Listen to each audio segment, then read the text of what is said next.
ਸਤਿ ਸ਼੍ਰੀ ਅਕਾਲ ਜੀ ਸਾਰਿਆਂ ਨੂੰ। ਸਵਾਗਤ ਕਰਦਾ ਤੁਹਾਡਾ ਪੰਜਾਬ ਅਕੈਡਮੀ ਆਨਲਾਈਨ ਦੇ ਪੋਰਟਲ ਦੇ ਉੱਪਰ। ਅੱਜ ਜਿਹੜੇ ਆਪਣੀ ਸੈਕੰਡ ਕਲਾਸ ਰਹੂਗੀ ਏਸ਼ੀਅੰਟ ਹਿਸਟਰੀ ਦੀ। ਫਸਟ ਕਲਾਸ ਜਿਹੜੀ ਹੈਗੀ ਆ ਆਲਰੇਡੀ ਜਿਹੜੀ ਹੈਗੀ ਆ ਅਪਲੋਡ ਕਰ ਦਿੱਤੀ ਹੈ ਮੇਰੇ ਵੱਲੋਂ। ਇਹ ਸੈਕੰਡ ਕਲਾਸ ਜਿਹੜੀ ਹੈਗੀ ਆ ਏਸ਼ੀਅੰਟ ਹਿਸਟਰੀ ਦੀ ਸੈਕੰਡ ਕਲਾਸ, ਜਿਹੜਾ ਜਿੱਥੋਂ ਆਪਣੇ ਟੌਪਿਕ ਖਤਮ ਹੋਏ ਸੀਗੇ ਉੱਥੋਂ ਹੀ ਆਪਾਂ ਟੌਪਿਕ ਸ਼ੁਰੂਆਤ ਕਰਨੀ ਹੈ ਟੌਪਿਕ ਦੀ। ਤਾਂ ਉੱਥੋਂ ਹੀ ਟੌਪਿਕ ਨੂੰ ਸ਼ੁਰੂਆਤ ਕਰਾਂਗੇ। ਤਾਂ ਵੱਧ ਤੋਂ ਵੱਧ ਜਿੰਨੇ ਵੀ ਚੈਨਲ ਦੇ ਮਾਧਿਅਮ ਰਾਹੀਂ ਜੁੜੇ ਨੇ, ਜਿੰਨੇ ਵੀ ਕੈਂਡੀਡੇਟ ਮਾਸਟਰ ਕੇਡਰ ਦੀ ਤਿਆਰੀ ਕਰ ਰਹੇ ਨੇ ਜਾਂ ਮਾਸਟਰ ਕੇਡਰ ਦੀ ਤਿਆਰੀ ਕਰਨਾ ਸ਼ੁਰੂ ਕਰਦੇ ਨੇ, ਸਭ ਤੋਂ ਪਹਿਲੀ ਗੱਲ ਇਹ ਹੈ ਕਿ ਤੁਹਾਨੂੰ ਸਭ ਤੋਂ ਬੈਸਟ ਪਲੇਟਫਾਰਮ ਜਿਹੜਾ ਹੈਗਾ ਅਕੈਡਮੀ ਦੀ ਜਿਹੜੇ ਹੈਗਾ YouTube ਦੇ ਚੈਨਲ ਦੇ ਮਾਧਿਅਮ ਦੇ ਰਾਹੀਂ ਤੁਹਾਨੂੰ ਦੇ ਰਿਹਾਂਗਾ। ਤਾਂ ਸਭ ਤੋਂ ਵੱਡੀ ਗੱਲ ਇਹ ਹੈ ਕਿ ਸਭ ਤੋਂ ਪਹਿਲਾਂ ਇਹ ਹੈ ਕਿ ਪੰਜਾਬੀ ਦੇ ਵਿੱਚ ਨੋਟਸ ਜਿਹੜੇ ਹੈਗੇ ਆ ਪ੍ਰੋਵਾਈਡ ਕਰਵਾ ਰਹੇ ਹਾਂ। ਪੰਜਾਬੀ ਦੇ ਵਿੱਚ ਹੀ ਕਲਾਸਾਂ ਜਿਹੜੀਆਂ ਹੈਗੀਆਂ ਸਾਰੀਆਂ ਕਲਾਸਾਂ ਪੰਜਾਬੀ ਦੇ ਵਿੱਚ ਹੀ ਸ਼ੁਰੂਆਤ ਹੋਈਆਂ ਨੇ। ਤਾਂ ਸਾਰੀਆਂ ਕਲਾਸਾਂ ਜਿਹੜੀਆਂ ਹੈਗੀਆਂ ਪੰਜਾਬੀ ਦੇ ਵਿੱਚ ਹੀ ਆਪਾਂ ਕੰਪਲੀਟ ਕਰਾਂਗੇ। ਬਹੁਤ ਘੱਟ ਚੈਨਲ ਜਿਹੜੇ ਹੈਗੇ ਆ ਪੰਜਾਬੀ ਦੇ ਵਿੱਚ ਜਿਹੜਾ ਹੈਗਾ ਮਟੀਰੀਅਲ ਪ੍ਰੋਵਾਈਡ ਕਰਦੇ ਨੇ, ਜਾਂ ਪੰਜਾਬੀ ਦੇ ਵਿੱਚ ਬਹੁਤ ਘੱਟ ਕਲਾਸਾਂ ਜਿਹੜੀਆਂ ਹੈਗੀਆਂ YouTube ਦੇ ਉੱਪਰ ਅਪਲੋਡ ਕਰਦੇ ਨੇ। ਜਾਂ ਕਾਫੀ ਸਾਰੀਆਂ ਅਕੈਡਮੀਆਂ ਜਿੰਨੀਆਂ ਵੀ ਹੈਗੀਆਂ ਮੋਸਟਲੀ ਜਿਹੜੇ ਹੈਗਾ ਹਿੰਦੀ ਅਤੇ ਇੰਗਲਿਸ਼ ਦੇ ਵਿੱਚ ਹੀ ਜਿਹੜਾ ਹੈਗਾ ਬੈਚ ਸ਼ੁਰੂ ਕਰ ਦੇਣਾ। ਤਾਂ ਮੈਂ ਪਹਿਲੀ ਵਾਰ ਜਿਹੜਾ ਹੈਗਾ ਪੰਜਾਬੀ ਦੇ ਵਿੱਚ ਜਿਹੜਾ ਹੈਗਾ ਸਾਰੀਆਂ ਚੀਜ਼ਾਂ ਨੂੰ ਲੈ ਕੇ ਆਇਆਗਾ।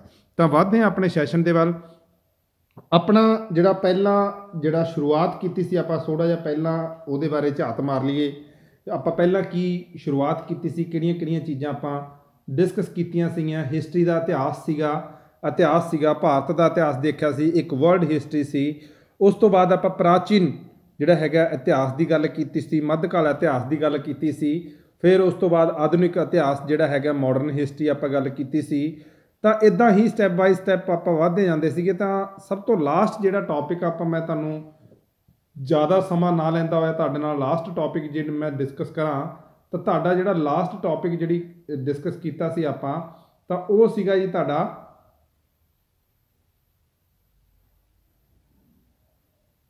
ਰਿਗਵੇਦ ਬਾਰੇ ਆਪਾਂ ਡਿਸਕਸ ਕੀਤਾ ਸੀ। ਰਿਗਵੇਦ ਕੀ ਹੁੰਦਾ ਹੈਗਾ, ਰਿਗਵੇਦ ਦੇ ਵਿੱਚ ਕਿਹੜੀਆਂ ਕਿਹੜੀਆਂ ਚੀਜ਼ਾਂ ਹੁੰਦੀਆਂ ਨੇ, ਜਾਂ ਰਿਗਵੇਦ ਦੇ ਵਿੱਚ ਮੈਂ ਤੁਹਾਨੂੰ ਦੱਸ ਦਿੰਦਾ ਕਿ ਉਹਦਾ ਮੀਨਿੰਗ ਕੀ ਸੀਗਾ ਕਿ ਰੁਚਾਂ ਦਾ ਜਿਹੜਾ ਬੰਦਾ ਗਿਆਨ ਰੱਖਦਾ ਹੈ, ਸਿਸਟਮੈਟਿਕ ਨੌਲੇਜ ਆਫ ਰੁਚਾ, ਠੀਕ ਹੈ ਜੀ, ਰੁਚਾਂ ਦਾ ਗਿਆਨ ਦਾ ਜਾਂ ਸੰਗ੍ਰਹਿਣ ਕਰਦਾ ਜਾਂ ਕਿਸੇ ਵੀ ਚੀਜ਼ ਦੀ ਨੌਲੇਜ ਜਿਹੜਾ ਰੱਖਦਾ ਹੈ ਉਸ ਨੂੰ ਕੀ ਕਹਿੰਦੇ ਸੀਗੇ, ਰਿਗਵੇਦ ਕਹਿੰਦੇ ਸੀਗੇ। ਰਿਗਵੇਦ ਦੇ ਵਿੱਚ ਮੈਂ ਤੁਹਾਨੂੰ ਡਿਸਕਸ ਕੀਤਾ ਸੀ ਕਿ ਰਿਗਵੇਦ ਦੇ ਵਿੱਚ ਕਿੰਨੇ ਮੰਡਲ ਹੁੰਦੇ ਸੀ, 10 ਮੰਡਲ ਹੁੰਦੇ ਸੀ, 10 ਭਾਗ ਹੁੰਦੇ ਸੀ, ਆਪਾਂ ਭਾਗ ਵੀ ਕਹਿ ਸਕਦੇ ਹਾਂ। ਉਸ ਤੋਂ ਬਾਅਦ ਆਪਾਂ 1028 ਆਪਾਂ ਗੱਲ ਕੀਤੀ ਸੀ। 1028 ਜਿਹੜਾ ਹੈਗਾ ਸੁਕਤ, ਪੰਜਾਬੀ ਦੇ ਵਿੱਚ ਉਹਨਾਂ ਨੂੰ ਕਹਿੰਦੇ ਆ ਜੀ ਸੁਕਤ ਕਹਿੰਦੇ ਸੀਗੇ। 10,462 ਜਿਹੜੀ ਆਪਾਂ ਗੱਲ ਕਰਦੇ ਹਾਂ ਤਾਂ ਉਹ ਸੀਗੀਆਂ ਰਚਨਾਵਾਂ, ਠੀਕ ਹੈ, 462 ਰਚਨਾਵਾਂ। ਤਾਂ ਇਹ ਜਿਹੜੀ ਆਪਾਂ ਗੱਲ ਕੀਤੀ ਸੀ ਰਚਨਾ, ਠੀਕ ਹੈ ਨਾ, ਇਹਨਾਂ ਦੀ ਆਪਾਂ ਗੱਲ ਕੀਤੀ ਸੀਗੀ। ਤਾਂ ਪਿਛਲੇ ਜਿਹੜੇ ਹੈਗੇ ਇਸ ਚੀਜ਼ ਦੇ ਉੱਪਰ ਜਿਹੜਾ ਆਪਾਂ ਡਿਸਕਸ ਕੀਤੀ ਸੀ, ਤਾਂ ਰਿਗਵੇਦ ਬਾਰੇ ਆਪਾਂ ਕਰ ਰਹੇ ਸੀ। ਰਿਗਵੇਦ ਨੂੰ ਆਪਾਂ ਕੰਪਲੀਟ ਕੀਤਾ ਸੀਗਾ, ਹੈ ਨਾ। ਤਾਂ ਆਪਾਂ ਉਹਦੇ ਵਿੱਚ 8ਵਾਂ ਮੰਡਲ ਵੀ ਡਿਸਕਸ ਕੀਤਾ ਸੀ ਕਿ 8ਵੇਂ ਮੰਡਲ ਦੇ ਵਿੱਚ ਜਿਹੜਾ ਹੈਗਾ ਹੱਥ ਲਿਖਤ ਭਜਨਾਂ ਦਾ ਜਿਹੜਾ ਵਰਣਨ ਕੀਤਾ ਜਾਂਦਾ ਸੀ। ਤਾਂ ਉਹਦੇ ਵਿੱਚ ਜਿਹੜਾ ਭਜਨ ਸੀ ਸਭ ਤੋਂ ਪਹਿਲਾਂ ਇੱਕ ਵਰਡ ਦੇ ਨਾਲ ਜਿਹੜਾ ਹੈਗਾ ਇੱਕ ਜਿਹੜਾ ਹੱਥ ਲਿਖਤ ਸ਼ਬਦ ਸੀਗਾ ਉਹਨੂੰ ਕਿਸ ਨਾਮ ਨਾਲ ਜਾਣਦੇ ਸੀ, ਉਹ ਤੁਸੀਂ ਕਮੈਂਟ ਦੇ ਵਿੱਚ ਜ਼ਰੂਰ ਦੱਸਣਾ ਹੈ। ਜੇਕਰ ਮੇਰੀ ਤੁਸੀਂ ਪਹਿਲੀ ਕਲਾਸ ਜਿਹਨੇ ਡਿਸਕਸ ਕੀਤੀ ਹੋਈ ਹੈ, ਦੇਖੀ ਹੋਈ ਹੈ, ਤਾਂ ਇਸ ਦੇ ਵਿੱਚ ਕਮੈਂਟ ਦੇ ਜ਼ਰੀਏ ਜਿਹੜਾ ਹੈਗਾ ਤੁਸੀਂ ਜ਼ਰੂਰ ਉਸ ਚੀਜ਼ ਨੂੰ ਦੱਸਿਓ ਕਿ ਹੱਥ ਲਿਖਤ ਜਿਹੜੀ ਸ਼ਬਦ ਸੀ ਉਸ ਨੂੰ ਕਿਸ ਨਾਮ ਸ਼ਬਦ ਦੇ ਨਾਲ ਜਿਹੜਾ ਹੈਗਾ ਪ੍ਰਯੋਗ ਕੀਤਾ ਜਾਂਦਾ ਸੀ। 9ਵਾਂ ਮੰਡਲ ਕਿਸ ਚੀਜ਼ ਵਾਸਤੇ ਸੀਗਾ ਉਹ ਵੀ ਤੁਸੀਂ ਦੱਸਣਾ ਹੈਗਾ ਕਿ 9ਵਾਂ ਮੰਡਲ ਕਿਸ ਨੂੰ ਸਥਾਪਿਤ ਸੀਗਾ, ਕਿਹੜੀਆਂ ਚੀਜ਼ਾਂ ਉਹਦੇ ਵਿੱਚ ਮੈਂ ਤੁਹਾਨੂੰ ਦੱਸਿਆ ਸੀ ਕਿ ਯੁੱਧ ਹੁੰਦਾ ਹੈ, ਉਹ ਸਾਰੀਆਂ ਚੀਜ਼ਾਂ ਮੈਂ ਤੁਹਾਡੇ ਨਾਲ ਡਿਸਕਸ ਕੀਤਾ ਸੀ। ਮੈਂ ਇਹ ਵੀ ਦੱਸਿਆ ਸੀ ਕਿ ਜਿਹੜਾ ਉਹ ਚੀਜ਼ ਬਣਦੀ ਹੈ ਉਹ 2 ਚੀਜ਼ਾਂ ਨਾਲ ਬਣਦੀ ਹੈ ਜਿਹੜੀਆਂ ਹੈਗੀਆਂ ਉਹ ਵੈਜੀਟੇਬਲ ਦੇ ਨਾਮ ਮੈਂ ਤੁਹਾਨੂੰ ਦੱਸੇ ਸੀਗੇ। ਇੱਕ ਤੁਹਾਨੂੰ ਇੱਕ ਹੋਰ ਚੀਜ਼ ਦਾ ਰਸ ਦੱਸਿਆ ਸੀਗਾ, ਉਸ ਚੀਜ਼ ਬਾਰੇ ਵੀ ਤੁਸੀਂ ਦੱਸਣਾ ਹੈਗਾ। ਕਮੈਂਟ ਦੇ ਵਿੱਚ ਸਾਰਿਆਂ ਨੇ ਜਿਹੜੇ ਹੈਗੇ 10 ਮੰਡਲ ਬਾਰੇ ਵੀ ਤੁਸੀਂ ਦੱਸਣਾ ਹੈ ਕਿ 4 ਵਰਨਾ ਸਮਾਜ ਦਾ ਜਿਹੜਾ ਨਿਰਮਾਣ ਕੀਤਾ ਗਿਆ ਸੀ, ਤਾਂ ਉਸ ਕਿਹੜੇ ਕਿਹੜੇ 4 ਸਮਾਜ ਸੀ, ਤਾਂ ਕਿਹੜਾ ਸਮਾਜ ਜਿਹੜਾ ਹੈਗਾ ਕਿਹੜੀ ਚੀਜ਼ ਨਾਲ ਜਿਹੜਾ ਹੈਗਾ ਡੀਲ ਕਰਦਾ ਸੀ। ਤਾਂ ਬਾਅਦ ਉਹ ਸਾਰੀਆਂ ਚੀਜ਼ਾਂ ਜਿੰਨੇ ਵੀ ਕੈਂਡੀਡੇਟ ਮੇਰੀ ਵੀਡੀਓ ਨੂੰ ਦੇਖ ਰਿਹਾ ਜਾਂ ਪਹਿਲੀ ਜਿਹੜੀ ਇਹਨੇ ਵੀਡੀਓ ਨਹੀਂ ਦੇਖੀ ਉਹ ਪਹਿਲਾਂ ਵੀਡੀਓ ਫਸਟ ਵੀਡੀਓ ਜਿਹੜੀ ਹੈਗੀ ਏਸ਼ੀਅੰਟ ਹਿਸਟਰੀ ਦੀ ਦੇਖੋ। फिर इस दे विच जिहड़ा हैगा तुसीं जरूर आंसर करने आ। तो हर एक चीज़ नूं आपां क्वेश्चन आंसर भी नाल लैके चलांगे। तो वधदे अपने जिहड़े हैगे लैक्चर दे वल। स्वागत करदा तुहाडा फिर तो पंजाब अकैडमी ऑनलाइन पोर्टल के उपर। किसी कैंडीडेट ने भी साडे नाल जुड़ना है, वैसे तो डिस्क्रिप्शन बॉक्स दे विच असीं लिंक दिते हुंदे आ, उन्हां दे लिंक के उपर क्लिक करके तुसीं साडे नाल जुड़ सकदे हो। जेकर किसी कैंडीडेट ने कोई इन्फॉर्मेशन लैनी है जां नोट्सां बारे डिस्कस करना है तो साडे नाल जिहड़ा हैगा इस नंबर के उपर जिहड़ा हैगा तुसीं कंटैक्ट कर सकते हो। ये Punjab academy online, Punjab academy online का जिहड़ा हैगा ऑफिशियल नंबर है। तुसीं इस दे उपर भी साडे नाल जिहड़ा हैगा WhatsApp राही कॉल राही जिहड़ा हैगा साडे नाल कंटैक्ट कर सकते हो। तो वधदे हां सैशन दे वल। अज जिहड़ा सैकंड चैप्टर जिहड़ा अपना हैगा वो है जी सामवेद। सामवेद बारे गल करांगे। सामवेद की हुंदा सीगा? धुनां दे उचारण दा वैद। सामवेद किहनूं कहंदे आ? कहंदे भी किसी भी धुनां दे उचारण नूं की कहा जांदा गा? सामवेद कहा जांदा गा। तो भारतीय संगीत का पितामा कौन सीगा? तो फादर ऑफ इंडियन जिहड़ा हैगा भारतीय संगीत का पिता भी इस चीज़ नूं कहा जांदा। मैं तुहानूं वो भी दसूँगा कि जिहड़ा तबला वगैरह, सतार वगैरह, जिहड़ा वीणा वगैरह, ਉਹਦਾ फादर कौन सी? ठीक है ना। तो वो सारिया चीज़ां आपां डिस्कस करांगे। जिहड़ा सामवेद है, सामवेद की है? कहंदा भारतीय जिहड़ा संगीत है ना, भारतीय संगीत का जिहड़ा संगीत है ना, भारतीय संगीत का की है एक पिता गा। सामवेद की हैगा? भारतीय संगीत का पिता कहा जाता। Father of Indian music, classical music का पिता पूछा गया तो वह तुहानूं मैं अलग दसांगा। क्लासीकल जे तुहानूं पूछा गया the father of Indian classical music तो वह अलग हो जाता गा। तो जेकर तुहानूं पूछा जाए भारतीय संगीत का पिता कौन सी, तो वह किहड़ा सीगा जी? सामवेद दे विच वो सारियां चीज़ां सीगियां, जिवें सारे गामा पा सा दी ना सा, ये सारे जिन्ने भी सा लगदे सीगे वो किहदे विच डिस्कस कीते गए सीगे? सामवेद दे विच डिस्कस कीते गए सीगे। तो उस तो सैकंड की सीगा? मैं तुहानूं जूम कर लैना।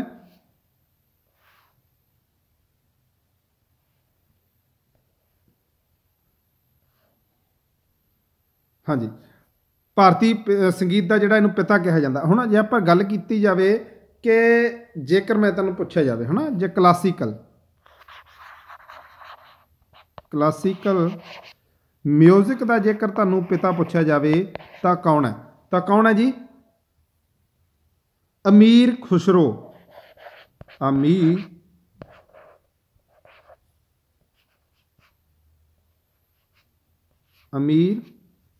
खुसरो।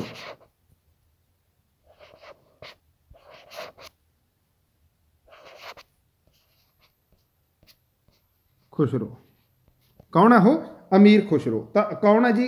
जेकर तुहानूं गल डिस्कस की जाए तो कौन है? हो अमीर खुसरो है। तो जिहड़ा क्लासीकल म्यूजिक का फादर कौन है? अमीर खुसरो है। तो इस बंदे का नाम भी जरूर याद रखियो। जेकर तुहानूं गल की जाए, जेकर तुहानूं गल की जाए, जेकर तुहाडे ते गल की जाए कि the father of Urdu, the father of Urdu कौन है? तो वह भी कौन है जी? अमीर खुसरो है। तो वह भी कौन होगा? अमीर खुसरो होगा। तो इस चीज़ नूं भी जरूर याद रखियो कि अमीर खुसरो जिहड़ा बहुत ही जिहड़ा हैगा शायर अंदाज जिहड़ा हैगा शायर रहा। तो अमीर खुसरो ने क्लासीकल म्यूजिक नूं भी डिफाइन किया सी ते दूसरियां चीज़ों नूं भी जिहड़ा हैगा डिफाइन किया सी। तो इस बंदे का नाम अपने वास्ते बहुत जरूरी बन जाता। तो जरूर याद रखियो। सैकंड पॉइंट की कहता है?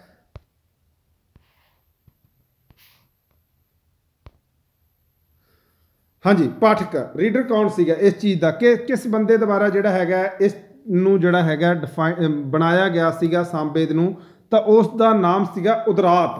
उदराती जिहड़ा हैगा उस बंदे का नाम सीगा जिस बंदे ने की कीता सीगा? सामवेद नूं बनाया सी जां लिखिया सी। उदरात द्वारा जिहड़ा हैगा सामवेद नूं डिस्कस किया गया सी जां बनाया गया सी। तो इस चीज़ नूं भी जरूर याद रखियो। तो नैक्सट की है?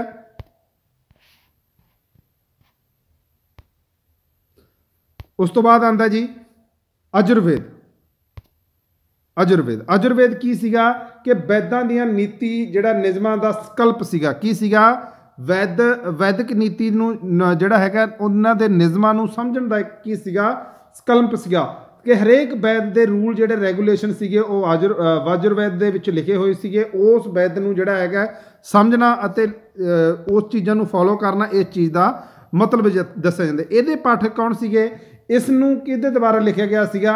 ਅਜਰ ਦੁਆਰਾ ਜਿਹੜਾ ਹੈਗਾ ਇਸ ਨੂੰ ਲਿਖਿਆ ਗਿਆ ਸੀ। ਤਾਂ ਇਸ ਚੀਜ਼ ਨੂੰ ਵੀ ਬਹੁਤ ਇੰਪੋਰਟੈਂਟ ਬਣ ਜਾਂਦਾ ਹੈ ਆਪਣੇ ਵਾਸਤੇ। ਇਸ ਚੀਜ਼ ਨੂੰ ਵੀ ਜ਼ਰੂਰ ਯਾਦ ਰੱਖਿਓ ਕਿ ਕਿਹਦੇ ਦੁਆਰਾ ਲਿਖਿਆ ਗਿਆ ਸੀਗਾ।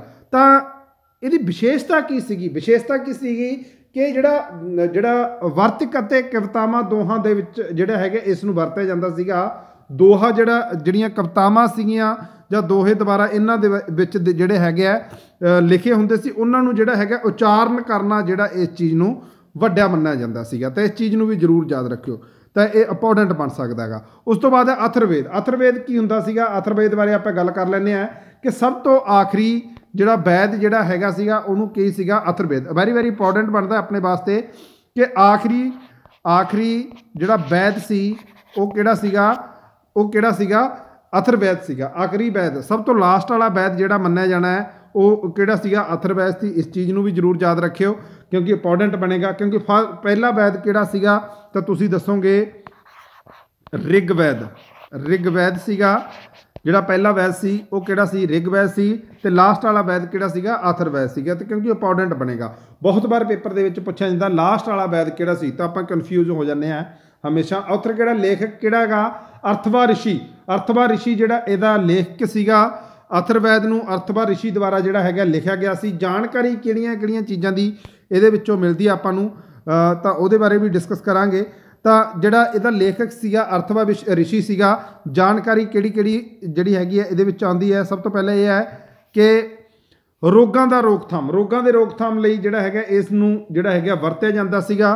ਤਾਂ ਇਸ ਚੀਜ਼ ਨੂੰ ਜ਼ਰੂਰ ਯਾਦ ਰੱਖਿਓ। ਤੰਤਰ ਮੰਤਰ ਵਾਸਤੇ ਮੈਂ ਤੁਹਾਨੂੰ ਪਹਿਲਾਂ ਵੀ ਦੱਸਿਆ, ਜਾਦੂ ਟੂਣਾ, ਵਿਆਹ ਆਦਿ ਵਾਸਤੇ ਵੀ ਜਿਹੜਾ ਹੈਗਾ ਇਸ ਵੈਦ ਦੀ ਜਿਹੜੀ ਹੈਗੀ ਹੈ ਰਚਨਾ ਕੀਤੀ ਗਈ ਸੀਗੀ। ਤਾਂ ਜ਼ਰੂਰ ਯਾਦ ਰੱਖਿਓ ਕਿ ਰੋਗਾਂ ਦੀ ਰੋਕਥਾਮ, ਤੰਤਰ ਮੰਤਰ, ਜਾਦੂ ਟੂਣਾ ਅਤੇ ਵਿਆਹਾਂ ਦੇ ਵਾਸਤੇ ਇਸ ਵੈਦ ਦੀ ਜਿਹੜੀ ਹੈਗੀ ਹੈ ਰਚਨਾ ਕੀਤੀ ਗਈ ਸੀ। ਸੈਕੰਡ ਪੁਆਇੰਟ ਕੀ ਕਹਿੰਦਾ ਹੈਗਾ ਕਿ ਆਮ ਆਦਮੀ ਜਿਹੜੇ ਦੇ ਵਿਸ਼ੇਸ਼ਤਾ ਦੇ ਅੰਧ ਵਿਸ਼ਵਾਸਾਂ ਦਾ ਜਿਹੜਾ ਹੈਗਾ ਉਹਦੇ ਵਾਸਤੇ ਜਿਹੜਾ ਹੈਗਾ ਇਸ ਚੀਜ਼ ਦਾ ਨਿਰਮਾਣ ਕੀਤਾ ਗਿਆ ਸੀਗਾ। ਸਭਾ ਅਤੇ ਸਮ੍ਰਿਤੀ ਪ੍ਰਜਾਪਤੀ ਦੀਆਂ ਦੋ ਬੇਟੀਆਂ ਮੰਨਦੇ ਸਨ। ਇੱਕ ਰਾਜਾ ਹੁੰਦਾ ਸੀਗਾ ਜੀ ਪ੍ਰਜਾਪਤੀ, ਠੀਕ ਹੈ। ਉਹਦੀ ਜਿਹੜੀ ਸਭਾ ਤੇ ਸਮਿਤੀ ਸੀ ਉਹਨਾਂ ਨੂੰ ਇਹ ਬੇਟੀ ਦੇ ਰੂਪ ਦੇ ਵਿੱਚ ਜਿਹੜਾ ਹੈਗਾ ਉਹ ਮੰਨਦੇ ਸੀਗੇ। ਸਭਾ ਤੇ ਸਮ੍ਰਿਤੀ ਨੂੰ ਜਿਹੜਾ ਹੈਗਾ ਬੇਟੀ ਦੇ ਰੂਪ ਦੇ ਵਿੱਚ ਇਹ ਚੀਜ਼ਾਂ ਮੰਨਦੇ ਸੀਗੇ। ਤਾਂ ਇਸ ਚੀਜ਼ ਨੂੰ ਵੀ ਜ਼ਰੂਰ ਯਾਦ ਰੱਖਿਓ। ਅਥਰਵੈਦ ਦੇ ਜਿਹੜੇ ਇੱਕ ਹੋਰ ਬਹੁਤ ਹੀ ਘਟੀਆ ਚੀਜ਼ ਜਿਹੜੀ ਲਿਖੀ ਹੈ, ਮੈਨੂੰ ਬਹੁਤ ਘਟੀਆ ਚੀਜ਼ ਇਸ ਚੀਜ਼ ਦੀ ਲੱਗਦੀ ਹੈ ਕਿ ਕੁੜੀਆਂ ਜੰਮਣ ਦੇ ਉੱਪਰ ਜਿਹੜਾ ਹੈਗਾ ਕੁੜੀਆਂ ਨੂੰ ਜੰਮਣਾ ਕਾਫਰ ਸਮਝਿਆ ਜਾਂਦਾ ਸੀਗਾ। ਉਹ ਅਥਰਵੈਦ ਦੇ ਵਿੱਚ ਲਿਖਿਆ ਹੋਇਆ। ਦੇਖੋ ਰਿਗਵੈਦ ਜਦੋਂ ਪੜ੍ਹੋਗੇ ਉਹਦੇ ਵਿੱਚ ਔਰਤਾਂ ਨੂੰ ਮਹਾਨਤਾ ਦਿੱਤੀ ਗਈ ਹੈ, ਪਰ ਅਥਰਵੈਦ ਦੇ ਵਿੱਚ ਆ ਕੇ ਕਿਤੇ ਉਸ ਲੋਕਾਂ ਦੀ ਜਿਹੜੀ ਸੋਚ ਇੰਨੀ ਕੁ ਗਲਤ ਹੋ ਗਈ ਸੀ ਕਿ ਕੁੜੀਆਂ ਜੰਮਣਾ ਜਿਹੜਾ ਹੈਗਾ, ਲੜਕੀਆਂ ਨੂੰ ਜੰਮਣਾ ਜਾਂ ਕੁੜੀਆਂ ਦਾ ਜਨਮ ਨੂੰ ਕਾਫਰ ਸਮਝਿਆ ਜਾਂਦਾ ਸੀਗਾ। ਤਾਂ ਇਸ ਚੀਜ਼ ਨੂੰ ਜ਼ਰੂਰ ਯਾਦ ਰੱਖਿਓ ਕਿਉਂਕਿ ਇੰਪੋਰਟੈਂਟ ਬਣ ਸਕਦਾ ਹੈਗਾ। ਉਸ ਤੋਂ ਬਾਅਦ ਹੈ ਬਿੰਦਾਗਸ, ਠੀਕ ਹੈ। ਬਿੰਦਾਗਸ ਜਾਂ ਸੂਤਰ ਸਾਹਿਤ ਕਿਹੜਾ ਹੁੰਦਾ ਸੀਗਾ ਉਹਦੇ ਬਾਰੇ ਵੀ ਆਪਾਂ ਡਿਸਕਸ ਕਰਾਂਗੇ। ਮੈਂ ਇਹ ਤੁਹਾਨੂੰ PDF ਇਹਦੀ ਜਿਹੜੀ ਹੈਗੀ ਹੈ ਬਿਲਕੁਲ ਜਿਹੜੀ ਹੈਗੀ ਹੈ ਤੁਹਾਨੂੰ ਮਿਲੂਗੀ। ਤਾਂ ਉਸ PDF ਦੇ ਉੱਪਰ ਸਾਰੀਆਂ ਚੀਜ਼ਾਂ ਜਿਹੜੀਆਂ ਹੈਗੀਆਂ ਇਸ ਨੂੰ ਮੈਂ ਪਿਕਚਰ ਡਰਾਅ ਕੀਤੀ ਹੋਈ, ਇਸ ਨੂੰ ਤੁਸੀਂ ਜ਼ਰੂਰ ਦੇਖ ਕੇ ਕਲੀਅਰ ਕਰ ਲਿਓ। ਸਭ ਤੋਂ ਪਹਿਲਾਂ ਕੀ ਸੀਗਾ ਕਿ ਜਿਹੜਾ ਬਿੰਦਾਗਸ ਸੀਗਾ, ਬਿੰਦਾਗਸ ਜਾਂ ਸੂਤਰ ਲਿਟਰੇਚਰ ਜਿਹੜਾ ਹੈਗਾ ਸੀਗਾ ਤਾਂ ਉਹ ਕੀ ਸੀਗਾ? ਵੈਦਾਂ ਨੂੰ ਸਮਝਣ ਲਈ ਰਚਿਆ ਗਿਆ ਸੀਗਾ। ਜਿੰਨੇ ਵੀ ਵੈਦ ਸੀਗੇ ਨਾ ਉਹਨਾਂ ਨੂੰ ਸਮਝਣ ਵਾਸਤੇ ਕੀ ਕਿਹਾ ਸੀਗਾ? ਬਿੰਦਾਗਸ ਜਾਂ ਸੂਤਰ ਲਿਟਰੇਚਰ ਦਾ ਨਿਰਮਾਣ ਕੀਤਾ ਗਿਆ ਸੀ। ਸਿੱਖਿਆ ਕੀ ਸੀਗਾ? ਕਿਹੜੀਆਂ ਚੀਜ਼ਾਂ ਵਾਸਤੇ ਕਿਸ ਚੀਜ਼ਾਂ ਨੂੰ ਕੀਤਾ ਜਾਂਦਾ ਸੀਗਾ? ਤਾਂ ਇਹਨਾਂ ਦੇ ਜਿਹੜੇ ਉਚਾਰਨ ਦੇ ਜਿਹੜੇ ਹੈਗੇ 5 ਭਾਗ ਸੀਗੇ, ਕਿਹੜੇ ਸੀਗੇ ਉਹਨਾਂ ਨੂੰ ਆਪਾਂ ਡਿਸਕਸ ਕਰ ਲੈਂਦੇ ਹਾਂ। ਕੀ ਸਿੱਖਿਆ ਦਿੱਤੀ ਜਾਂਦੀ ਸੀ? ਕਲਪ, ਰੁਤਾਲ ਦਾ ਮਤਲਬ ਹੁੰਦਾ ਕਲਪ, ਰਸਮ ਅਤੇ ਸਮਾਰੋਹ ਜਿੰਨੇ ਵੀ ਹੁੰਦੇ ਸੀਗੇ ਉਹਨਾਂ ਨੂੰ ਬਣਾਉਣ ਵਾਸਤੇ ਜਾਂ ਉਹਨਾਂ ਨੂੰ ਜਿਹੜਾ ਹੈਗਾ ਮੰਨਣ ਵਾਸਤੇ ਇਹ ਚੀਜ਼ਾਂ ਨੂੰ ਕੀਤਾ ਜਾਂਦਾ ਸੀਗਾ। ਸੈਕੰਡ ਸੀਗਾ ਗ੍ਰਾਮਰ, ਵਿਆਕਰਨ। ਸਾਰਿਆਂ ਨੂੰ ਪਤਾ ਹੈ ਗ੍ਰਾਮਰ ਵਿਆਕਰਨ ਬਾਰੇ। ਵਿਉਪੱਤੀ, ਠੀਕ ਹੈ ਨਾ, ਸ਼ਬਦਾਂ ਦਾ ਮੂਲ, ਓਰੀਜਨ ਆਫ ਵਰਡ, ਵੀ ਜਿਹੜੇ ਵੈਦ ਦੇ ਵਿੱਚ ਜਿਹੜੇ ਸ਼ਬਦ ਲਿਖੇ ਗਏ ਆ ਉਹਨਾਂ ਦਾ ਕੀ ਮੀਨਿੰਗ ਹੈ, ਕਿਹੜੀਆਂ ਜਿਹੜਾ ਹੈਗਾ ਵਿਉਪੱਤੀ ਹੈ ਜਾਂ ਕਿਹੜੇ ਅਰਥ ਉਹਨਾਂ ਦੇ ਜਿਹੜੇ ਹੈਗੇ ਆ ਉਹਨਾਂ ਵਾਸਤੇ ਚੀਜ਼ ਨੂੰ ਵਰਤਿਆ ਗਿਆ ਸੀ। 4th ਨੰਬਰ ਜਿਹੜਾ ਹੈਗਾ ਛੰਦ ਵਾਸਤੇ। 5th ਨੰਬਰ ਜਿਹੜਾ ਹੈਗਾ ਜੋਤਿਸ਼ ਵਾਸਤੇ, ਐਸਟਰੋਲੋਜੀ ਵਾਸਤੇ ਇਹ ਚੀਜ਼ਾਂ ਦਾ ਯੂਜ਼ ਕੀਤਾ ਜਾਂਦਾ ਸੀ। ਤਾਂ ਇਸ ਚੀਜ਼ ਨੂੰ ਜ਼ਰੂਰ ਯਾਦ ਰੱਖਿਓ ਕਿ ਬਿੰਦਾਂਗ ਜਿਹੜਾ ਹੈਗਾ ਸੀ ਉਹਦੇ ਜਿਹੜੇ ਉਚਾਰਨ ਸੀਗੇ, ਉਹਦੀ ਸਿੱਖਿਆ ਸੀ ਉਹ ਪੰਜ ਭਾਗਾਂ ਦੇ ਵਿੱਚ ਵੰਡੀ ਗਈ ਸੀਗੀ, ਕਲਪ, ਵਿਆਕਰਨ, ਵਿਉਪੱਤੀ, ਛੰਦ ਅਤੇ ਜੋਤਿਸ਼। ਇਹ ਚੀਜ਼ ਨੂੰ ਜ਼ਰੂਰ ਯਾਦ ਰੱਖਿਓ ਕਿਉਂਕਿ ਇੰਪੋਰਟੈਂਟ ਬਣ ਸਕਦਾ ਆਪਣੇ ਵਾਸਤੇ ਕਿਤੇ ਨਾ ਕਿਤੇ। ਉਸ ਤੋਂ ਬਾਅਦ ਸੀਗਾ ਪੁਰਾਣ। ਦੇਖੋ ਤੁਸੀਂ ਪਿਛਲੇ ਜਿਹੜੇ ਆਪਾਂ ਪਹਿਲਾਂ ਕੱਲ੍ਹ ਵਾਲੀ ਕਲਾਸ ਦੇ ਵਿੱਚ, ਫਸਟ ਕਲਾਸ ਦੇ ਵਿੱਚ ਦੇਖਿਆ ਹੋਊਗਾ ਕਿ ਉਹ ਮੈਂ ਤੁਹਾਨੂੰ ਦੱਸਿਆ ਸੀ, ਇੱਕ ਪਾਸੇ ਜਿਹੜੇ ਹੈਗੇ ਆ ਲਿਖੇ ਹੋਏ ਵੈਦ ਸੀਗੇ, ਠੀਕ ਹੈ, ਇੱਕ ਪਾਸੇ ਜਿਹੜੇ ਹੈਗੇ ਆ ਮਾਡਰਨ ਵੈਦ ਜੀ ਸੀਗੇ, ਉਹਨਾਂ ਦਾ ਸਾਰੀ ਚੀਜ਼ਾਂ ਨੂੰ ਮੈਂ ਤੁਹਾਨੂੰ ਡਿਸਕਸ ਕਰ ਰਿਹਾ। ਰਿਗਵੈਦ ਵਗੈਰਾ, ਸਾਮਵੈਦ, ਅਜੁਰਵੈਦ ਵਗੈਰਾ, ਹੈ ਨਾ, ਪੁਰਾਣ ਵਗੈਰਾ ਕੀ ਹੁੰਦੇ ਸੀ, ਉਹ ਸਾਰੀਆਂ ਚੀਜ਼ਾਂ। ਤਾਂ ਉਹ ਪਹਿਲਾਂ ਇੱਕ ਵਾਰੀ ਜਿਹੜਾ ਜਾ ਕੇ ਉਸ ਵੀਡੀਓ ਨੂੰ ਜ਼ਰੂਰ ਦੇਖ ਲਿਓ, ਜ਼ਰੂਰ ਚੈੱਕ ਕਰ ਲਿਓ, ਤੁਹਾਨੂੰ ਇਹ ਵੀਡੀਓ ਫਿਰ ਹੀ ਸਮਝ ਆਵੇਗੀ। ਤਾਂ ਪੁਰਾਣ ਕੀ ਸੀਗੇ? ਵਿਧੀਆਂ ਭਾਰਤੀ ਇਤਿਹਾਸਕ ਕਹਾਣੀਆਂ ਦਾ ਵਿਸਤਾਰ ਕਰਨ ਦਾ ਵਰਣਨ ਜਿਹੜਾ ਹੈਗਾ ਉਹ ਪੁਰਾਣ ਦੇ ਵਿੱਚ ਲਿਖਿਆ ਗਿਆ। ਕਹਿਣ ਦਾ ਮਤਲਬ ਕੀ ਹੈ ਕਿ ਜਿੰਨੀਆਂ ਵੀ ਕਹਾਣੀਆਂ ਨੇ, ਜਿੰਨੀਆਂ ਵੀ ਥਿਓਰੀਜ਼ ਨੇ, ਜਾਂ ਜਿੰਨੇ ਵੀ ਰਾਗ ਨੇ, ਜਾਂ ਜਿੰਨੇ ਵੀ ਪੁਰਾਣਸ ਨੇ, ਜਾਂ ਜਿੰਨੀਆਂ ਵੀ ਕਹਿਣ ਦਾ ਮਤਲਬ ਕੀ ਹੈ, ਕਹਾਣੀਆਂ ਹੋ ਗਈਆਂ, ਠੀਕ ਹੈ ਜੀ, ਸ਼ਬਦ ਹੋ ਗਏ, ਸ਼ਲੋਕ ਹੋ ਗਏ, ਜਿੰਨੀਆਂ ਵੀ ਚੀਜ਼ਾਂ ਲਿਖੀਆਂ ਹੋਈਆਂ ਨੇ ਉਹਨਾਂ ਬਾਰੇ ਆਪਾਂ ਨੂੰ ਪੁਰਾਣ ਦੱਸਦਾ ਹੈਗਾ, ਠੀਕ ਹੈ ਨਾ। ਵੀ ਬਹੁਤ ਸਾਰੀਆਂ ਕਹਾਣੀਆਂ ਵੀ ਹੋ ਸਕਦੀਆਂ ਨੇ, ਬਹੁਤ ਸਾਰੀਆਂ ਜੀਵਨ ਕਥਾ ਵੀ ਇਹਨਾਂ ਦੇ ਵਿੱਚ ਹੋ ਸਕਦੀਆਂ ਨੇ। ਤਾਂ ਉਹ ਸਾਰੀਆਂ ਚੀਜ਼ਾਂ ਕਾਹਦੇ ਵਿੱਚ ਪਤਾ ਲੱਗਦਾ ਆਪਾਂ ਨੂੰ? ਪੁਰਾਣ ਦੇ ਵਿੱਚ ਪਤਾ ਲੱਗਦਾ ਹੈਗਾ। ਕੰਪੋਜ਼ਰ ਕਿਹਨੇ ਕੀਤਾ ਸੀਗਾ? ਕਿਹਦੇ ਦੁਆਰਾ ਲਿਖਿਆ ਗਿਆ ਸੀਗਾ? ਲੋਮਹਰਸ਼ ਅਤੇ ਉਸ ਦਾ ਜਿਹੜਾ ਪੁੱਤਰ ਸੀਗਾ ਉਗਵਰਸ਼ਵਾ ਦੁਆਰਾ ਜਿਹੜਾ ਹੈਗਾ ਇਸ ਨੂੰ ਲਿਖਿਆ ਗਿਆ ਸੀ, ਕੰਪੋਜ਼ ਕੀਤਾ ਗਿਆ ਸੀ। ਤਾਂ ਇਸ ਚੀਜ਼ ਨੂੰ ਵੀ ਜ਼ਰੂਰ ਯਾਦ ਰੱਖਿਓ ਕਿਉਂਕਿ ਆਪਣੇ ਵਾਸਤੇ ਇੰਪੋਰਟੈਂਟ ਬਣ ਸਕਦਾ ਹੈ। ਬਹੁਤੇ ਪੁਰਾਣੇ ਜਿਹੜੇ ਹਨ ਸੰਸਕ੍ਰਿਤ ਛੰਦਾਂ ਨਾਲ ਉਚਾਰਿਆ ਗਿਆ ਸੀ। ਜਿਹੜੀ ਇਹਦੀ ਲੈਂਗੁਏਜ ਸੀਗੀ ਉਹ ਕਿਹੜੀ ਭਾਸ਼ਾ ਦੇ ਵਿੱਚ ਜਿਹੜੀ ਹੈਗੀ ਲਿਖੀ ਗਈ ਸੀ। ਤਾਂ ਇਹ ਬਹੁਤ ਇੰਪੋਰਟੈਂਟ ਬਣਦਾ ਹੈ ਕਿਉਂਕਿ ਬਹੁਤ ਵਾਰ ਪੇਪਰ ਦੇ ਵਿੱਚ ਆਇਆ ਇਹ ਕਿ ਜਿਹੜਾ ਹੈਗਾ ਪੁਰਾਣ ਹੈ ਕਿਹੜੇ ਭਾਸ਼ਾ ਦੇ ਵਿੱਚ ਲਿਖਿਆ ਗਿਆ। ਤਾਂ ਤੁਸੀਂ ਜ਼ਰੂਰ ਯਾਦ ਰੱਖਿਓ ਕਿ ਸੰਸਕ੍ਰਿਤ ਭਾਸ਼ਾ ਦੇ ਵਿੱਚ ਜਿਹੜਾ ਹੈਗਾ ਇਸ ਨੂੰ ਲਿਖਿਆ ਗਿਆ ਹੈਗਾ। ਇੰਪੋਰਟੈਂਟ ਬਣਦਾ, ਜ਼ਰੂਰ ਯਾਦ ਰੱਖਿਓ। ਅੱਛਾ, ਜਿਹੜਾ ਇਸ ਨੂੰ ਪੜ੍ਹਦਾ ਹੈਗਾ ਉਸ ਨੂੰ ਕੀ ਕਹਿੰਦੇ ਨੇ? ਜਿਹੜਾ ਪੁਰਾਣਸ ਨੂੰ ਪੜ੍ਹਨ ਵਾਲਾ ਹੁੰਦਾ ਹੈਗਾ, ਪੁਰਾਣ ਨੂੰ ਜਿੰਨੇ ਵੀ ਬੰਦੇ ਪੜ੍ਹਦੇ ਆ ਉਹਨਾਂ ਨੂੰ ਕੀ ਕਹਿੰਦੇ ਨੇ? ਉਹਨਾਂ ਨੂੰ ਕਹਿੰਦੇ ਆ ਜੀ ਪੁੰਜਾਰੀ। ਉਹਨਾਂ ਨੂੰ ਕੀ ਕਹਿੰਦੇ ਆ? ਪੁੰਜਾਰੀ। ਨੈਕਸਟ ਪੁਆਇੰਟ ਆਪਾਂ ਡਿਸਕਸ ਕਰ ਹੀ ਲੈਂਦੇ ਆ ਕਿ ਜਿੰਨੇ ਵੀ ਪੁਰਾਣਸ ਨੂੰ ਪੜ੍ਹਨ ਵਾਲੇ ਲੋਕ ਹੁੰਦੇ ਨੇ ਉਹਨਾਂ ਨੂੰ ਪੁਜਾਰੀ ਕਿਹਾ ਜਾਂਦਾ ਹੈਗਾ। ਤਾਂ ਇਸ ਚੀਜ਼ ਨੂੰ ਵੀ ਜ਼ਰੂਰ ਯਾਦ ਰੱਖਿਓ। ਔਰਤਾਂ ਅਤੇ ਸ਼ੂਦਰਾਂ ਨੂੰ ਪੜ੍ਹਨ ਦੀ ਇਜਾਜ਼ਤ ਨਹੀਂ ਹੁੰਦੀ ਸੀ, ਸਨਕ ਇਸ ਨੂੰ ਸੁਣ ਸਕਦੇ ਸੀ। ਜਿਹੜੇ ਔਰਤਾਂ ਹੁੰਦੀਆਂ ਸੀ ਜਾਂ ਸ਼ੂਦਰ ਲੋਕ ਹੁੰਦੇ ਸੀ ਉਹ ਉਹਨਾਂ ਨੂੰ, ਸ਼ੂਦਰ ਮਤਲਬ ਗਰੀਬ ਲੋਕ, ਆਪਾਂ ਪਹਿਲਾਂ ਵੀ ਡਿਸਕਸ ਕੀਤਾ ਹੈ ਨਾ, ਉਹ ਇਹਨਾਂ ਨੂੰ ਕੀ ਕਰ ਸਕਦੇ ਸੀਗੇ? ਸਿਰਫ ਸੁਣ ਸਕਦੇ ਸੀਗੇ। ਉਹਨਾਂ ਨੂੰ ਪੜ੍ਹਨ ਦੀ ਇਜਾਜ਼ਤ ਜਿਹੜੀ ਹੈਗੀ ਹੈ ਨਹੀਂ ਦਿੱਤੀ ਜਾਂਦੀ ਸੀ। ਤਾਂ ਇਸ ਚੀਜ਼ ਨੂੰ ਵੀ ਜ਼ਰੂਰ ਯਾਦ ਰੱਖਿਓ, ਇੰਪੋਰਟੈਂਟ ਪੁਆਇੰਟ ਬਣ ਸਕਦਾ ਹੈਗਾ। ਉਸ ਤੋਂ ਬਾਅਦ ਕੀ ਹੈ ਕਿ 6 ਨੰਬਰ 'ਤੇ ਕੀ ਹੈ ਕਿ 18 ਪੁਰਾਣ ਹੁੰਦੇ ਸੀਗੇ। ਕਾਊਂਟਿੰਗ ਦੇ ਵਿੱਚ ਤੁਹਾਨੂੰ ਪੁੱਛਿਆ ਜਾਵੇ, important, very very very very important ਜਿਹੜੇ ਹੈਗੇ ਆ, ਮੈਂ ਇਸ ਪੁਆਇੰਟ ਨੂੰ ਕਹਾਂਗਾ ਕਿ 18 ਪੁਰਾਣ ਜਿਹੜੇ ਹੈਗੇ ਆ ਇਸ ਦੇ ਵਿੱਚ ਲਿਖੇ ਗਏ ਸੀਗੇ। ਮੁੱਖ ਪੁਰਾਣ ਕਿਹੜੇ ਸੀਗੇ ਉਹਨਾਂ ਨੂੰ ਡਿਸਕਸ ਕਰ ਲੈਂਦੇ ਆ। ਮਸਤਜ ਪੁਰਾਣ ਸਭ ਤੋਂ ਪੁਰਾਣਾ ਪੁਰਾਣ ਹੈ, ਜ਼ਰੂਰ ਯਾਦ ਰੱਖਿਓ ਕਿ ਸਭ ਤੋਂ ਪੁਰਾਣਾ ਪੁਰਾਣ ਕਿਹੜਾ ਹੈਗਾ? ਮਸਤਜ ਪੁਰਾਣ ਜਿਹੜਾ ਹੈਗਾ ਸਭ ਤੋਂ ਪੁਰਾਣਾ ਪੁਰਾਣ ਹੈ। ਵਿਸ਼ਨੂੰ ਪੁਰਾਣ ਜੋ ਕਿ ਮੌਰਿਆ ਡਾਇਨੈਸਟੀ ਦੇ ਵਿੱਚ ਜਾਂ ਮੌਰਿਆ ਵੰਸ਼ ਦੇ ਵਿੱਚ ਲਿਖਿਆ ਗਿਆ ਸੀ, ਵੈਰੀ ਵੈਰੀ ਇੰਪੋਰਟੈਂਟ ਬਣਦਾ ਹੈ। ਵਿਸ਼ਨੂੰ ਪੁਰਾਣ ਜਿਹੜਾ ਹੈਗਾ ਉਹ ਮੌਰਿਆ ਵੰਸ਼ ਦੇ ਵਿੱਚ ਲਿਖਿਆ ਗਿਆ ਸੀਗਾ। ਤਾਂ ਇਸ ਚੀਜ਼ ਨੂੰ ਵੀ ਜ਼ਰੂਰ ਯਾਦ ਰੱਖਿਓ ਕਿ ਵਿਸ਼ਨੂੰ ਪੁਰਾਣ ਜਿਹੜਾ ਹੈਗਾ ਸੀਗਾ ਮੌਰਿਆ ਵੰਸ਼ ਦੇ ਵਿੱਚ ਲਿਖਿਆ ਗਿਆ ਸੀ। ਵਾਯੂ ਪੁਰਾਣ ਜਿਹੜਾ ਹੈਗਾ ਗੁਪਤ ਵੰਸ਼ ਦੇ ਵਿੱਚ ਲਿਖਿਆ ਗਿਆ ਸੀਗਾ। ਤਾਂ ਇਸ ਚੀਜ਼ ਨੂੰ ਵੀ ਯਾਦ ਰੱਖਿਓ। ਬਾਗੇ ਪੁਰਾਣ ਜਿਹੜਾ ਹੈਗਾ ਸ਼੍ਰੀ ਕ੍ਰਿਸ਼ਨ ਭਗਵਤ ਦੁਆਰਾ ਜਿਹੜਾ ਹੈਗਾ ਲਿਖਿਆ ਗਿਆ ਸੀ। ਤਾਂ ਇਸ ਚੀਜ਼ ਨੂੰ ਵੀ ਜ਼ਰੂਰ ਯਾਦ ਰੱਖਿਓ। ਇਹ ਰਾਜਿਆਂ ਦੀ ਵੰਸ਼ ਦੇ ਜਿਹੜਾ ਹੈਗਾ ਉਸ ਤੋਂ ਜਿਹੜਾ ਹੈਗਾ ਲਿਖਿਆ ਗਿਆ ਸੀ। ਲੀਨੇਜ ਆਫ ਕਿੰਗਸ, ਰਾਜਿਆਂ ਦਾ ਵੰਸ਼ ਵੀ ਇਸ ਚੀਜ਼ ਨੂੰ ਕਿਹਾ ਜਾਂਦਾ ਹੈਗਾ। ਤਾਂ ਇਸ ਚੀਜ਼ ਨੂੰ, ਇਹ 5 ਪੁਰਾਣ ਜਿਹੜੇ ਹੈਗੇ ਆ ਮੈਂ ਮੋਸਟਲੀ ਇੰਪੋਰਟੈਂਟ ਤੁਹਾਡੇ ਨਾਲ ਡਿਸਕਸ ਕੀਤੇ ਹੈਗੇ। ਵੈਸੇ ਤਾਂ 18 ਪੁਰਾਣਸ ਨੇ, ਠੀਕ ਹੈ। ਜੇ ਤੁਹਾਨੂੰ ਗੱਲ ਕੀਤੀ ਜਾਵੇ ਪੁਰਾਣਸ ਕਿੰਨੇ ਨੇ ਤਾਂ 18 ਨੇ। ਉਹਨਾਂ ਦੇ ਵਿੱਚੋਂ ਸਭ ਤੋਂ ਪੁਰਾਣਾ ਪੁਰਾਣ ਕਿਹੜਾ ਹੈ? ਜੇ ਤੁਹਾਨੂੰ ਵੈਸੇ ਪੁੱਛ ਲਿਆ ਨਾ ਕਿ ਪੁਰਾਣਸ ਦਾ ਜਿਹੜਾ ਹੈਗਾ 18 ਪੁਰਾਣਸ ਨੇ, ਸਭ ਤੋਂ ਪੁਰਾਣੇ ਪੁਰਾਣਸ ਦਾ ਨਾਮ ਦੱਸੋ। ਇਹਨਾਂ 4 ਦੇ ਵਿੱਚੋਂ ਜਾਂ 5 ਦੇ ਵਿੱਚੋਂ, 4 ਦੇ ਵਿੱਚੋਂ ਇੱਕ ਪੁਰਾਣਸ ਲਿਖਿਆ ਹੋਊਗਾ ਤਾਂ ਉਹਨਾਂ ਦੇ ਵਿੱਚੋਂ ਤੁਸੀਂ ਦੱਸਣਾ ਕਿ ਇਹਨਾਂ ਦੇ ਵਿੱਚੋਂ ਸਭ ਤੋਂ ਪੁਰਾਣਾ ਪੁਰਾਣਸ ਕਿਹੜਾ। ਜਾਂ ਤੁਹਾਨੂੰ ਇੱਦਾਂ ਪੁੱਛ ਲੈਣਗੇ ਕਿ ਵਿਸ਼ਨੂੰ ਪੁਰਾਣਸ ਕਿਹੜਾ ਵੰਸ਼ ਦੇ ਵਿੱਚ ਲਿਖਿਆ ਗਿਆ ਸੀ, ਵਾਯੂ ਪੁਰਾਣ ਕਿਹੜੇ ਵੰਸ਼ ਦੇ ਵਿੱਚ ਲਿਖਿਆ ਗਿਆ ਸੀ। ਤਾਂ ਇੱਦਾਂ ਦੇ ਕੁਐਸਚਨ ਜਿਹੜੇ ਹੈਗੇ ਬਹੁਤ ਨਿਕਲ ਕੇ ਆਉਂਦੇ ਆ। ਤਾਂ ਇਸ ਚੀਜ਼ ਨੂੰ ਵੀ ਜ਼ਰੂਰ ਯਾਦ ਰੱਖਿਓ ਕਿਉਂਕਿ ਇੰਪੋਰਟੈਂਟ ਬਣ ਸਕਦੇ ਨੇ। ਉਸ ਤੋਂ ਬਾਅਦ ਹੈ ਬ੍ਰਾਹਮਣ ਕਿਹੜੇ ਹੁੰਦੇ ਸੀਗੇ ਉਹਨਾਂ ਬਾਰੇ ਗੱਲ ਕਰਦੇ ਆ। ਬ੍ਰਾਹਮਣ ਕਿਹੜੇ ਸੀਗੇ? ਯੁੱਗ ਅਤੇ ਰੀਤੀ ਰਿਵਾਜ, ਜਿੰਨੇ ਵੀ ਯੁੱਗ ਅਤੇ ਰੀਤੀ ਰਿਵਾਜ ਜਿਹੜੇ ਹੈਗੇ ਇਹ ਮੰਨਦੇ ਸੀਗੇ ਉਹਨਾਂ ਦੀ ਗੱਲ ਕੀਤੀ ਗਈ ਹੈ। ਜਿੰਨੇ ਵੀ ਜੱਗ ਅਤੇ ਰੀਤੀ ਰਿਵਾਜ ਜਿਹੜੇ ਹੈਗੇ ਮਨਾਏ ਜਾਂਦੇ ਸੀਗੇ ਉਹ ਕਿਹਦੇ ਦੁਆਰਾ? ਬ੍ਰਾਹਮਣਸ ਦੁਆਰਾ। ਪ੍ਰਮੁੱਖ ਜਿਹੜੇ ਬ੍ਰਾਹਮਣਸ ਕਿਤਾਬਾਂ ਕਿਹੜੀਆਂ ਨੇ ਆਪਾਂ ਉਹਨਾਂ ਬਾਰੇ ਗੱਲ ਕਰਦੇ ਹਾਂ। ਦੇਖੋ ਇਹ ਰਿਗਵੇਦ ਦੇ ਵਿੱਚ ਵੀ ਗਾਹਾਂ ਪਾਠ ਲਿਖੇ ਹੋਏ ਨੇ ਜਾਂ ਵੇਦਾਂ ਦੇ ਨਾਮ ਲਿਖੇ ਹੋਏ ਨੇ। ਜਿਵੇਂ ਰਿਗਵੇਦ ਦੇ ਵਿੱਚ ਕਿਹੜੇ ਵੈਦ ਲਿਖੇ ਹੋਏ ਨੇ ਉਹਨਾਂ ਬਾਰੇ ਏਤਰ ਜਾਂ ਬ੍ਰਾਹਮਣ ਜਿਹੜਾ ਹੈਗਾ ਵੈਦ ਲਿਖਿਆ ਗਿਆ ਹੈ। ਕੌਸ਼ੀਵਰਕ ਬ੍ਰਾਹਮਣ ਜਿਹੜਾ ਹੈਗਾ ਵੈਦ ਲਿਖਿਆ ਗਿਆ ਹੈ। ਸਾਮ ਵੈਦ ਦੇ ਵਿੱਚ ਕਿਹੜਾ ਲਿਖਿਆ ਗਿਆ ਹੈ? ਪੰਚਵਸ ਬ੍ਰਾਹਮਣ ਲਿਖਿਆ ਗਿਆ ਹੈ। ਸੰਵਿਧਾਨ ਬ੍ਰਾਹਮਣ ਲਿਖਿਆ ਗਿਆ ਜਾਂ ਵੰਸ਼ ਬ੍ਰਾਹਮਣ ਲਿਖਿਆ ਗਿਆ। ਦੇਖੋ ਇਹ ਵੈਦਾਂ ਦੇ, ਦੇਖੋ ਇਹ ਥੋੜ੍ਹਾ ਜਿਹਾ ਤੁਹਾਨੂੰ ਸਮਝਣਾ ਕਨਫਿਊਜ਼ ਹੋਊਗਾ ਕਿ ਰਿਗਵੇਦ ਦੇ ਵਿੱਚ ਇਹ ਜਿਹੜੇ ਵੈਦ ਨੇ, ਜਿਵੇਂ ਆਪਾਂ ਜਿਹੜੇ ਹੈਗੇ 4 ਵੈਦ ਕੀਤੇ ਆ, ਹੈ ਨਾ, ਜਿਵੇਂ ਰਿਗਵੈਦ, ਠੀਕ ਹੈ ਜੀ, ਸਾਮਵੈਦ, ਠੀਕ ਹੈ, ਅਜੁਰਵੈਦ, ਅਥਰਵੈਦ, ਠੀਕ ਹੈ ਨਾ। ਮੈਂ ਤੁਹਾਨੂੰ ਹੋਰ ਥੋੜ੍ਹਾ ਜਿਹਾ ਸਮਝਾਉਣਾ ਹੈ, ਤੁਸੀਂ ਜ਼ਰੂਰ ਯਾਦ ਰੱਖਿਓ ਕਿ ਰਿਗਵੇਦ ਜਿਹੜਾ ਹੈਗਾ ਉਹਨੂੰ 2 ਭਾਗਾਂ ਦੇ ਵਿੱਚ ਵੰਡਿਆ ਗਿਆ ਸੀ। ਕਿਹੜੇ?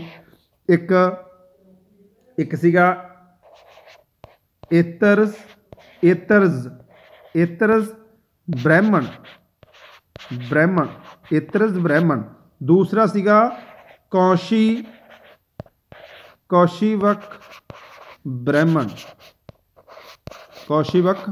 ਬ੍ਰਾਹਮਣ। ਤਾਂ ਇਹ ਇੱਦਾਂ ਵੰਡੇ ਗਏ ਆ। ਰਿਗਵੇਦ ਜਿਹੜਾ ਹੈਗਾ 2 ਭਾਗਾਂ ਦੇ ਵਿੱਚ ਵੰਡਿਆ ਗਿਆ ਸੀ, ਏਤਰਜ਼ ਬ੍ਰਾਹਮਣ ਤੇ ਕੌਸ਼ੀਵਕ ਬ੍ਰਾਹਮਣ। ਇੱਦਾਂ ਹੀ ਸਾਮਵੇਦ ਜਿਹੜਾ ਹੈਗਾ 3 ਭਾਗਾਂ ਦੇ ਵਿੱਚ, ਪੰਚਵਸ਼, ਸਮਾਵਿਧਾਨ ਅਤੇ ਵੰਸ਼ ਬ੍ਰਾਹਮਣ। ਅਜੁਰਵੈਦ ਜਿਹੜਾ ਹੈਗਾ ਉਹ ਸਤਪਥ ਬ੍ਰਾਹਮਣ। ਅਥਰਵੈਦ ਜਿਹੜਾ ਹੈਗਾ ਗੋਪਰ ਬ੍ਰਾਹਮਣ। ਇਹ ਸਾਰੀਆਂ ਚੀਜ਼ਾਂ ਇੰਨੀਆਂ ਕੈਟਾਗਰੀਜ਼ ਨੇ, ਇਹਨਾਂ ਨੂੰ ਜ਼ਰੂਰ ਯਾਦ ਰੱਖਿਓ ਕਿਉਂਕਿ ਇੰਪੋਰਟੈਂਟ ਆਪਣੇ ਵਾਸਤੇ ਬਣਦੀਆਂ ਨੇ। ਉਸ ਤੋਂ ਬਾਅਦ ਹੈ ਕਿ ਬੋਧੀ ਸਾਹਿਤ। ਦੇਖੋ ਬੋਧੀ ਸਾਹਿਤ ਬਾਰੇ ਆਪਾਂ ਗੱਲ ਕਰਾਂਗੇ ਕਿਉਂਕਿ ਇੰਪੋਰਟੈਂਟ ਹੈ, ਬਹੁਤ ਵਾਰ ਪੇਪਰ ਦੇ ਵਿੱਚ ਵੀ ਆਇਆ।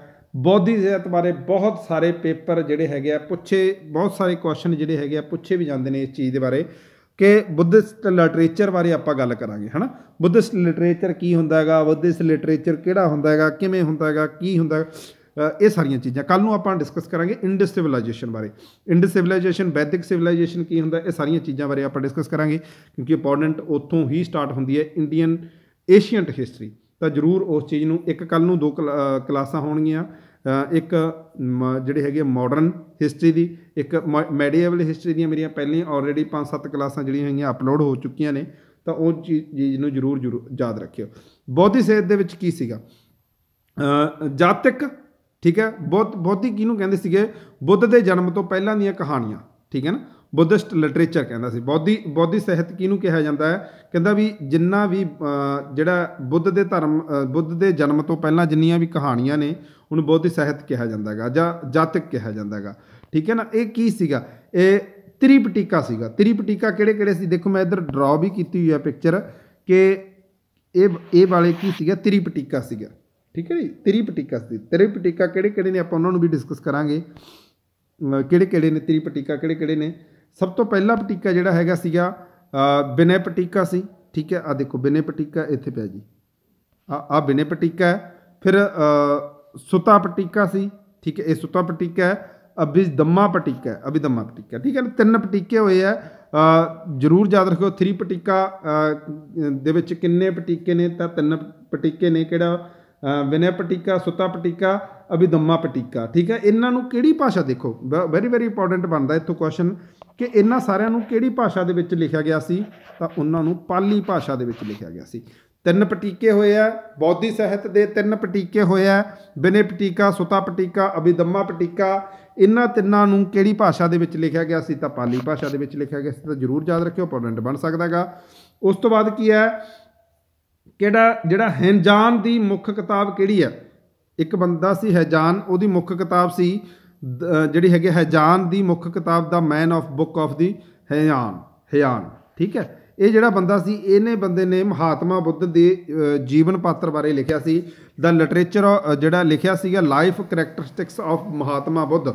ਇਹ ਹੈਜਾਨ ਦੀ ਬੁੱਕ ਸੀਗੀ ਜਿਹੜੀ ਹੈਗੀ ਆ, ਉਹਦੇ ਵਿੱਚੋਂ ਸਾਰਾ ਇਤਿਹਾਸ ਆਪਾਂ ਨੂੰ ਬੌਧੀ ਲਿਟਰੇਚਰ ਪਤਾ ਲੱਗਦਾ ਹੈ। ਅਤੇ ਇਸ ਚੀਜ਼ ਨੂੰ ਵੀ ਜ਼ਰੂਰ ਯਾਦ ਰੱਖਿਓ। ਜੈਨ ਸਾਹਿਤ ਕੀ ਸੀ? ਵੈਸੇ ਇਹ ਅੱਗੇ ਜਾ ਕੇ ਡੀਪਲੀ ਡਿਸਕਸ ਹੋਣਗੀਆਂ, ਸਾਰੀਆਂ ਚੀਜ਼ਾਂ ਡੀਪਲੀ ਡਿਸਕਸ ਕਰਾਂਗੇ। ਇਹ ਤੁਹਾਨੂੰ ਵੈਸੇ ਲਿਟਰੇਚਰ ਬਾਰੇ ਦੱਸ ਰਿਹਾ ਸਾਰੀਆਂ ਚੀਜ਼ਾਂ। ਜੈਨ ਸਾਹਿਤ ਦਾ ਆਗਮ ਜਿਹੜਾ ਹੈਗਾ ਕਿਹਾ ਜਾਂਦਾ ਹੈਗਾ, ਜੈਨ ਲਿਟਰੇਚਰ ਇਜ਼ ਕਾਲਡ ਅਗਮ। ਕਿਹੜੇ ਨਾਮ ਨਾਲ ਜਾਣਿਆ ਜਾਂਦਾ ਹੈ? ਅਗਮ ਨਾਹੀਂ। ਉਹਨੂੰ ਕਿਹਦੇ ਨਾਲ ਹੀ ਜਾਣਿਆ ਜਾਂਦਾ ਸੀਗਾ? ਜਿਹੜਾ ਬੌਧੀ ਦਾ ਸੀ ਉਹਨੂੰ ਸੀਗਾ ਜਾਤਕ, ਕਿਹੜਾ ਸੀਗਾ ਜਾਤਿਕ, ਇਹ ਕਿਹੜਾ ਗਾ ਅਗਮ, ਤੇ ਜ਼ਰੂਰ ਯਾਦ ਰੱਖਿਓ, ਭੁੱਲਣਾ ਨਹੀਂ ਹੈ, ਤਾਂ ਜ਼ਰੂਰ ਯਾਦ ਰੱਖਿਓ ਇਸ ਚੀਜ਼ ਨੂੰ। ਉਸ ਤੋਂ ਬਾਅਦ ਪ੍ਰਮੁੱਖ ਸਾਹਿਤ ਕਿਹੜੇ ਸੀਗੇ, ਤਾਂ ਪ੍ਰਮੁੱਖ ਸਾਹਿਤ ਸੀਗੇ ਇਹਨਾਂ ਦੇ ਬਾਗੀ ਸੂਤਰ, ਜੋ ਕਿ ਮਹਾਵੀਰ ਦਾ ਜੀਵਨ ਬਾਰੇ ਦੱਸਿਆ ਗਿਆ, ਮਹਾਵੀਰਾਂ ਦੇ ਜੀਵਨ ਬਾਰੇ ਦੱਸਿਆ ਗਿਆ। ਸੈਕੰਡ ਸੀਗਾ ਕਲਪ ਸੂਤਰ, ਜੋ ਕਿ ਜੈਨ ਧਰਮ ਦਾ ਮੁੱਢਲਾ ਇਤਿਹਾਸ ਜਿਹੜਾ ਹੈਗਾ, ਅਰਲੀ ਹਿਸਟਰੀ ਆਫ ਜੈਨਿਜ਼ਮ ਬਾਰੇ ਦੱਸਿਆ ਗਿਆ।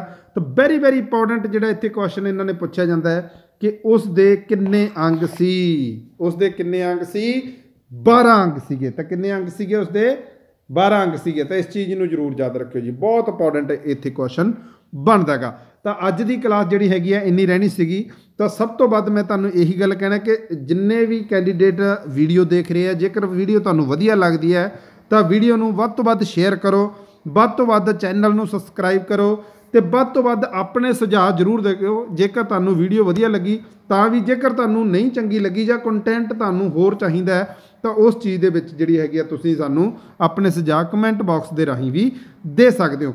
ਤਾਂ ਵੱਧ ਤੋਂ ਵੱਧ ਵੀਡੀਓ ਨੂੰ ਜਿਹੜਾ ਹੈਗਾ ਸ਼ੇਅਰ ਕਰਿਓ, ਵੱਧ ਤੋਂ ਵੱਧ ਚੈਨਲ ਨੂੰ ਸਬਸਕ੍ਰਾਈਬ ਕਰੋ, ਤਾਂ ਜੋ ਹਰ ਇੱਕ ਚੀਜ਼ ਤੁਹਾਨੂੰ ਜਿਹੜੀ ਹੈਗੀ ਆਉਣ ਵਾਲੇ ਸਮੇਂ ਦੇ ਵਿੱਚ ਮਿਲ ਸਕੇ।